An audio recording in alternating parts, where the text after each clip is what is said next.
I started my business based on a point that I got from a random commentator with no name and no avatar picture. So what if I had this mindset? Where would I be today? So these people, anytime I find myself in a back and forth with these folks, and again, this happens often when I'm on social media. This happens on X in particular. That's the only place I do this, where we are effectively disagreeing. Their default move is to show me how much smarter they are than I am, or at least they think how much smarter they are than I am. Not to actually argue a point, but they'll say something like, well, hey, if you study this, or you look this up, or I have this degree, or I can go deeper into a subject than whoever.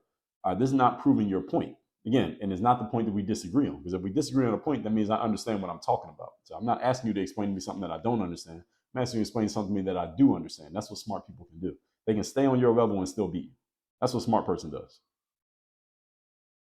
See, when a person's trying to prove how smart they personally are by going over top of whoever they're talking to, you're actually proving the opposite. And there's a big difference between the two. So remember what I told you in the first point. Truly smart people can simplify anything and help anybody understand. They can talk to a fifth grader. Whereas quasi-smart people, people who are ego smart, they need to prove to you that you don't know as much as they know, and that's their way of proving their superiority. The problem is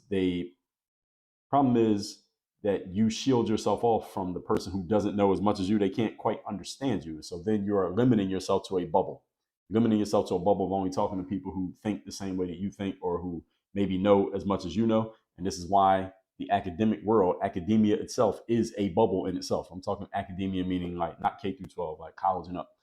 That's a bubble in itself. And this is why a lot of folks who work in those spaces don't usually get into open conversation or discussion with people who are from outside of that world, who they know disagree with them, because they're not going to be able to stand up to that.